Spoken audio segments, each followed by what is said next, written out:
sits in third. Jason Johnson is fourth in his first Nationals. Craig Delansky fifth. Don Drought is sixth. Steve Kinser is seventh. Wayne Johnson, Brian Paulus, and Terry McCarl round out the top 10. Lasowski has worked his way up to 11th. But Kinser has come all the way up from 19th to 7th. And the race is what, we're 17 laps into this thing. Now, he definitely, we talk about the caution flags. These guys in the back desperately want to see a caution flag to help bunch this field up. And at every restart, if the cars in front of them get bunched up, that's a great opportunity to drive by 3 or 4, maybe 5 cars in one corner. There goes the King.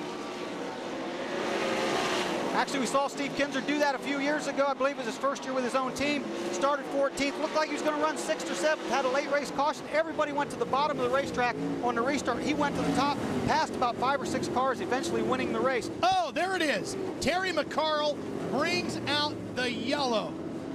And he looks like he's made contact, the rear bumper hanging down on the car. Looks like he spun out and possibly got into the wall, or maybe somebody got into the back of him. Terry was running in 9th. Has come so close to winning this event before, and troubles will fall his way again here tonight.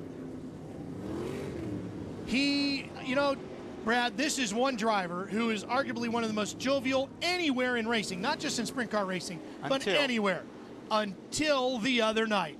He qualified 34th, 35th, or whatever it was, and I have never seen a race car driver as dejected as Terry McCarl, because he knew that just qualifying alone could destroy your chances of winning the Nationals. Well, I was going to say, until he gets into a race car. He's very jovial and a great guy till he gets, and we saw the intensity early on. Terry McCarl, very intense guy. They had steering box problems with this car the other night right off the bat, had to change that right after hot laps.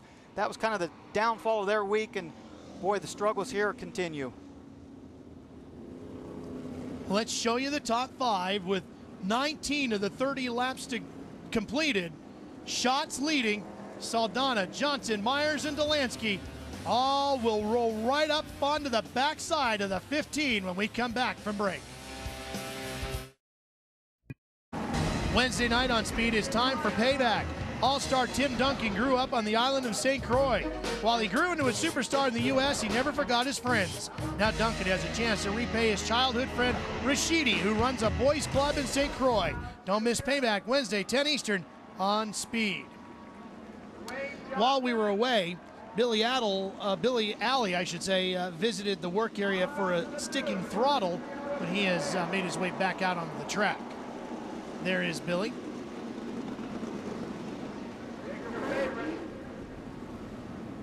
So how intense and how big of a night is this? Watch Shannon Saldana's reaction as the race unfolded.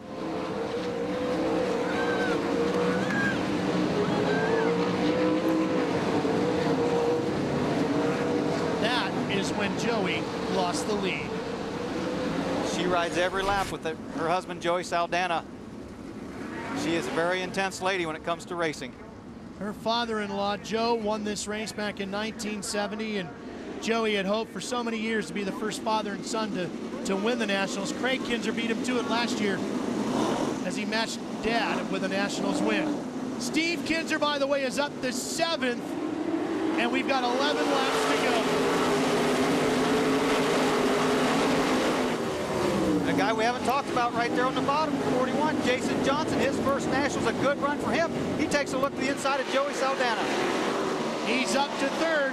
There's Kinser in that green 11, lurking back inside the top 10. He sits in 6th, and if he can get around Jason Myers, he'll be up to 5th as Myers has slipped back.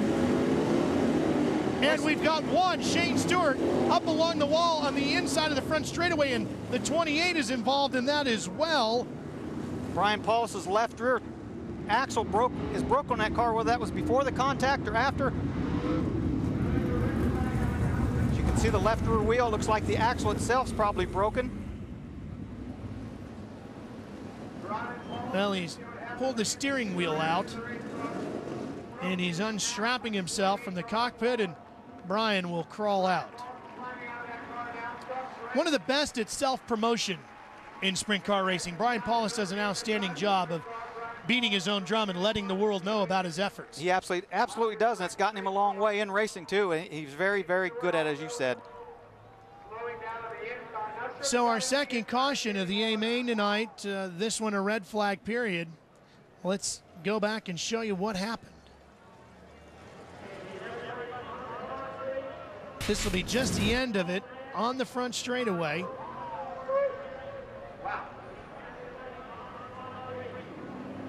Now you see Stewart sliding off to the infield, and Paul is coming to a rest just before the entrance to turn one.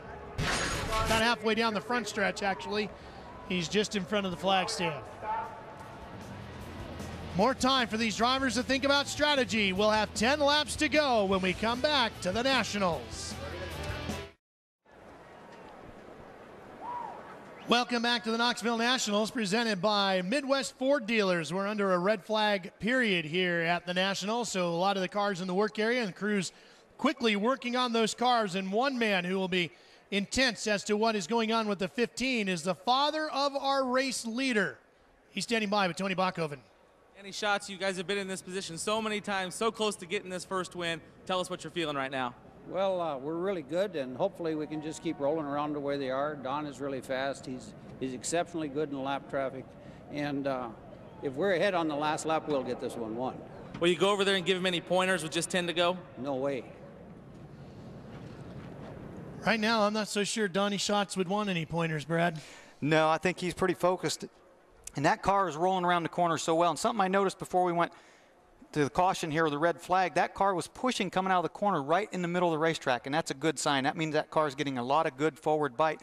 I talked to his crew chief, Ricky Warner, in detail today, and that was their plan, to roll from the middle to the bottom of the racetrack to try to keep that left rear from getting overheated. They felt like trying to run the middle to the top of the racetrack. In 30 long laps, you're just going to overheat your tires, especially the left rear, start backing up. So the strategy was to try to roll straight through the corners, keep the car down low on the racetrack, and keep the tires cool. Steve Kinser has moved up from 19th to 7th. Here's Tony again. I should say 6th, Tony. Well, Donnie, 10 to go. You're in a good position. Tell us what you're thinking. I just got to be smart here. You know, guys got to run in the right part of the racetrack and drive my own race. There's 10 laps to go. It's a sprint to the end.